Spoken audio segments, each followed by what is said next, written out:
Hello guys, my name is B.B. Raghuram from CSE IMLC section and welcome to my chemistry presentation. My topic in chemistry presentation is about secondary fuels, and to know about what is a secondary fuel we should know what is a fuel, how many types of fuels we get, and what is the classification we divide fuels upon. And so let us start with the definition of fuel. A fuel is any material that can be made to react with other substances so that it releases energy as thermal energy or to be used for work. The concept was originally applied solely to those materials capable of releasing chemical energy, but has since also been applied to other sources of heat energy such as nuclear energy. So this is the basic definition of fuel, and let us go ahead and continue with classification of fuels. There are two types of fuels, primary fuels and secondary fuels.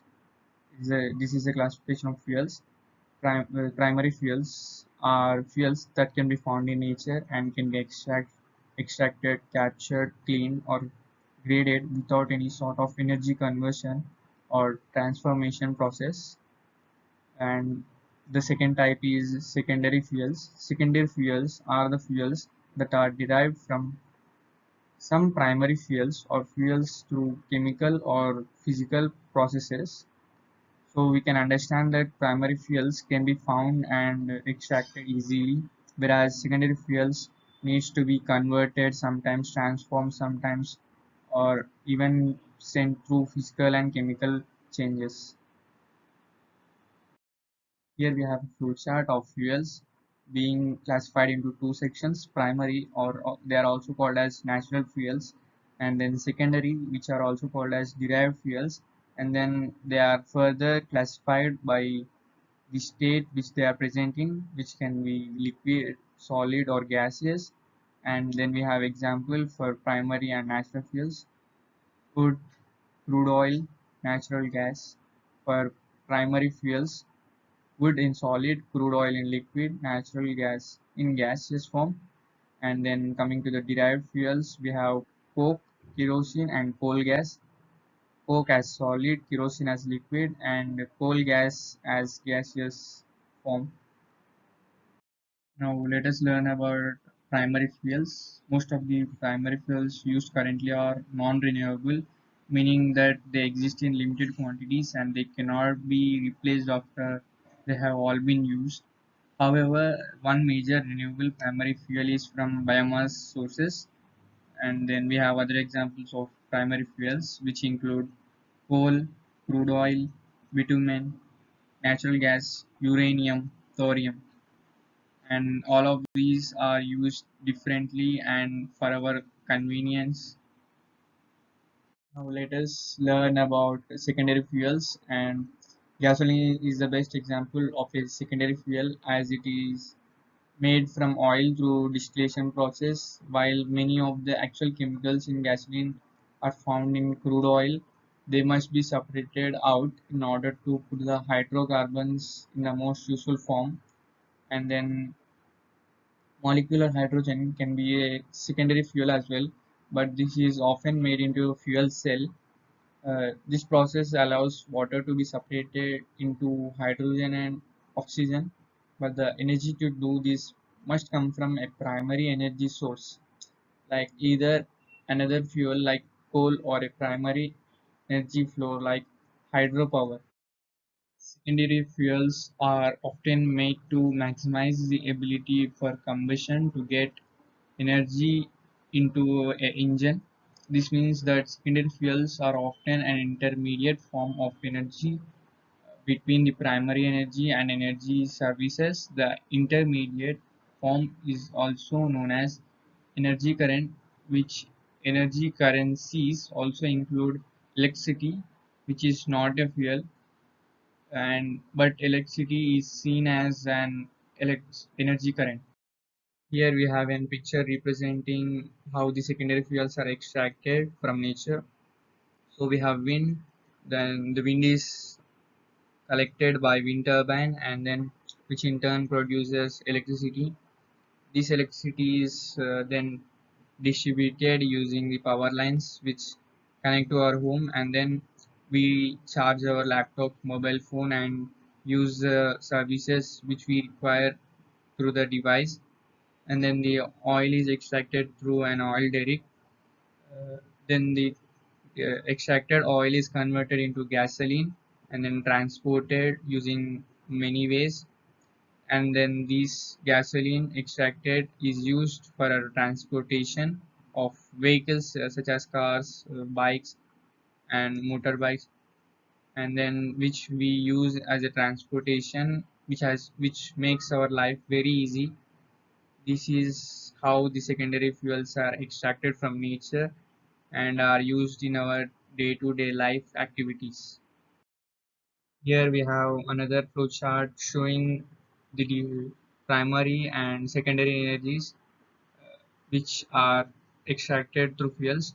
And then in primary fuels we have crude oil, hard coal, natural gas, nuclear energy, etc., which are transformed and then are used as the fuels for our consumption. They are transformed into electricity and heat sometimes. And then we have obviously the waste which we get during the extraction of primary fuels or secondary fuels. The waste is also converted into many byproducts, or it is used as heat and then for our consumption. And then primary we have wind, geothermal, biomass, hydroelectricity, wave and tidal energies, etc. These are transformed into many byproducts or electricity and heat, and these are also considered as biofuels which are also used for our consumption. So we can see that the secondary energy also sometimes transforms and converts into electricity and heat, and into biofuels sometimes for our consumption. The examples of secondary fuels in solid, liquid and gaseous state are coke, charcoal in solid, petroleum, liquefied petroleum gas in liquid, CNG in liquid, and biogas, coal gas, water gas in gases. These are divided because of the states they are present in: solid, liquid, and gases. These are just few examples. There are many secondary fuels present out there for human consumption, and these are very commonly used. Coming to the secondary fuels, most used are coke and charcoal. These are the simple and used in daily life fuels. Coke is gray, hard, and porous fuel with a high carbon content and few impurities, made by heating coal or oil in the absence of air, a destructive distillation process. It is an important industrial product used mainly in iron ore smelting. Coming to charcoal, it is an odorless, tasteless, fine black powder or black porous solid consisting of carbon and anything remaining ash, obtained by removing water and other volatile constituents from animal and vegetable substances. Coming to the secondary fuels in liquid form which are used in our daily life are LPG and CNG. LPG, liquefied petroleum gas, is used as an alternative fuel for vehicle with a combustion engine. LPG is a mixture of propane, butane, and other substances of a small amount, and it is obtained as byproduct of being manufactured during refining of petroleum. CNG, compressed natural gas, uh, it is used to operate vehicles much like gasoline powered vehicles with spark ignited internal combustion engines. The engine functions the same way as the gasoline engines, and these are used in our daily life. Coming to common secondary fuels in gaseous form or biogas and coal gas.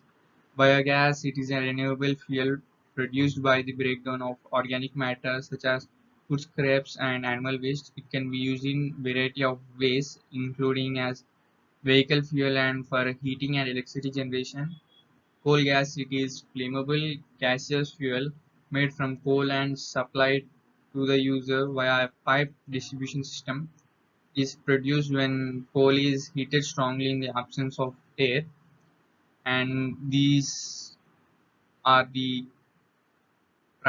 primary examples of secondary fuels: coke and charcoal in solid state, LPG, CNG in liquid state, biogas and coal gas in gaseous state, commonly used in our day-to-day lives. Secondary fuels. Thank you for listening to my chemistry presentation about secondary fuels, and hope you have it.